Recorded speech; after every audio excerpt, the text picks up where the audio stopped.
Hi folks, I'm Schrodinger's cat, and welcome to my video.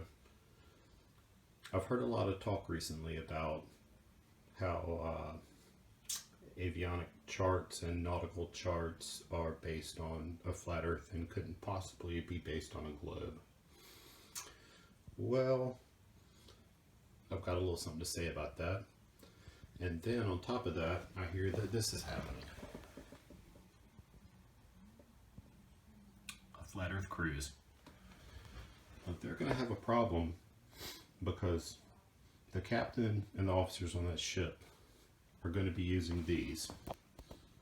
And these are nautical charts. This one in particular is of Hampton Roads. As you can see here, it's chart 12245 of Hampton Roads. And there's the scale. It's a 1 to 20,000 reference. Now, to be helping me out today, I've got Jay Brown. He was a quartermaster in the Navy. He's a navigation expert. So he's bringing a lot to the table. Thank you, Schrodinger's cat, for the introduction. Again, this is Jay with Jay's Politics Podcast. As you may know, that I used to be in the Navy as a navigation electronics technician or quartermaster. Depending on how you want to look at it. I had 3 jobs in one of them being quartermaster. And we did use the magnetic compasses, as I'm pointing to on the chart, but you can't see. I'll show that here in just a minute. I'm going to throw it back over to Schrodinger. So, a little bit about myself. I am a retired naval officer. I spent a good deal of my career driving Navy ships. I'm very familiar with this harbor, because this is the one that I always came in and out of. So if we look at this chart, there's something called a compass rose. That's one. That's one. We've got one over here. And we got one right there. So why do we need 4 of them? We use the compass rose to look at our heading, and it tells us the course that we're on. Something like that.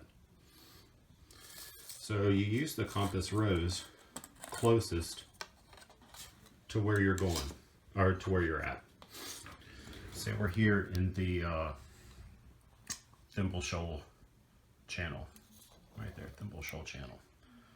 This would be the entrance approaching the harbor.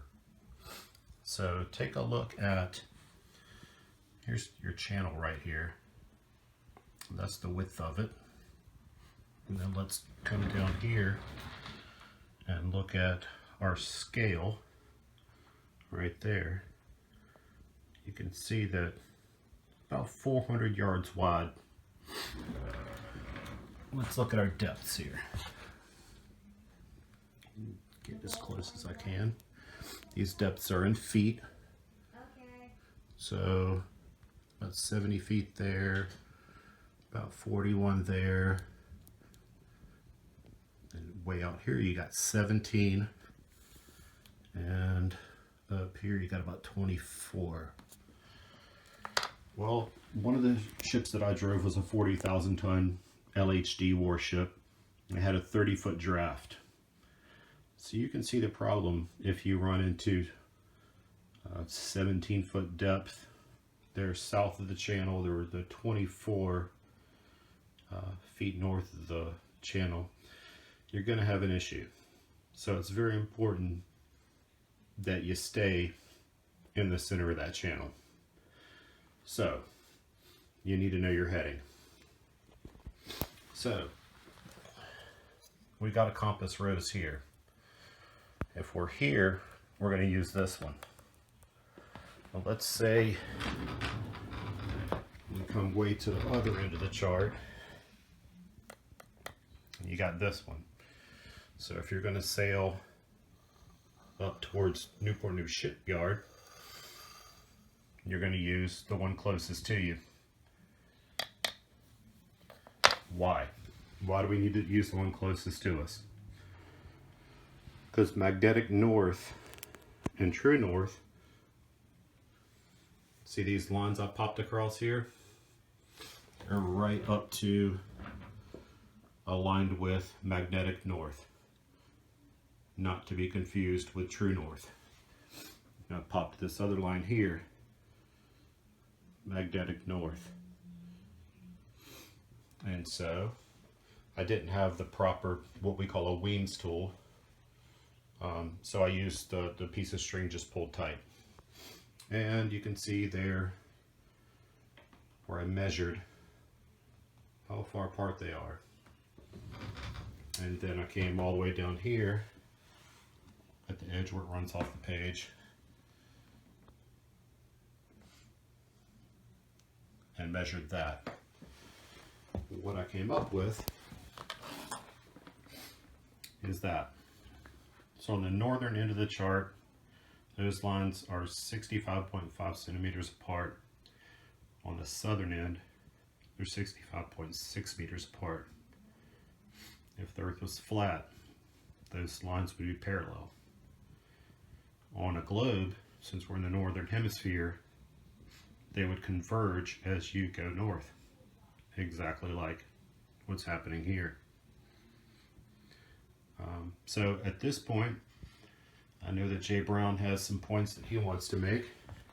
He knows a lot more about this than I do. He can probably bring a lot more to the table. Before I go, just want to show you, in case any flat earthers, especially Anthony Riley, happen to see this video. Take a look at that, Anthony. That's how you geometry. Thank you, Schrodinger. Just like you said, the compass roses are actually tied directly to the latitude lines. And how I get that that's what you're meaning is that the compass roses over here and the one that was further this way in the corner were off by 1/10 of a centimeter. Up here was up at the top towards me was shorter than the distance down here at the bottom of the chart. And that's because the charts are designed based upon the globe. The globe, as you go further north, the lines of latitude get closer and closer together. The general rule of thumb is that 1 minute, let me get my dividers out here. Sorry.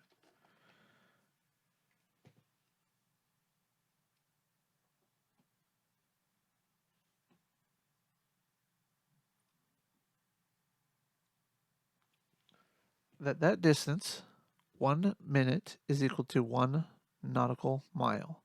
A degree is supposed to be 60 nautical miles. From the equator to the first degree, that is accurate. After that, it's really just a measurement tool that we use, and it's to provide us with an idea of where we're at and how to factor in with things like set and drift when you're going through a channel, as you get rivers and the ebbs and flows of the tides coming in and out. It's a much more advanced concept to go over, but I just thought I would briefly mention that. I just want to say thank you, Schrodinger, for willing to collaborate with me on this. I really am enjoying this, and hopefully we can do more of these. Let me just rotate this back up here. All right.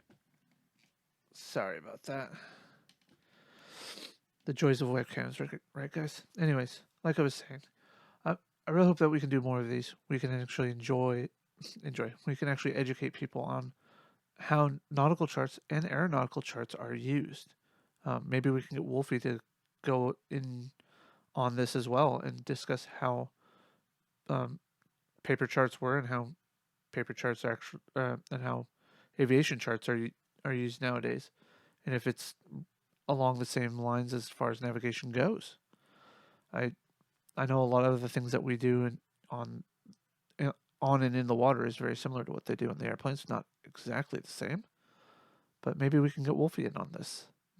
But anyways, I'm Jay. Thanks for watching this. I'm going to head it back over to Schrodinger. All right. Thanks for watching. hit the like. Go to Conspiracy Cats and sub him. Go to Fight the Flat Earth and sub him, as well as Red's Rhetoric, Jay Brown, all of the other folks who are really fighting the good fight. I appreciate it, and thank you, Jay Brown, for the help, and have a good day.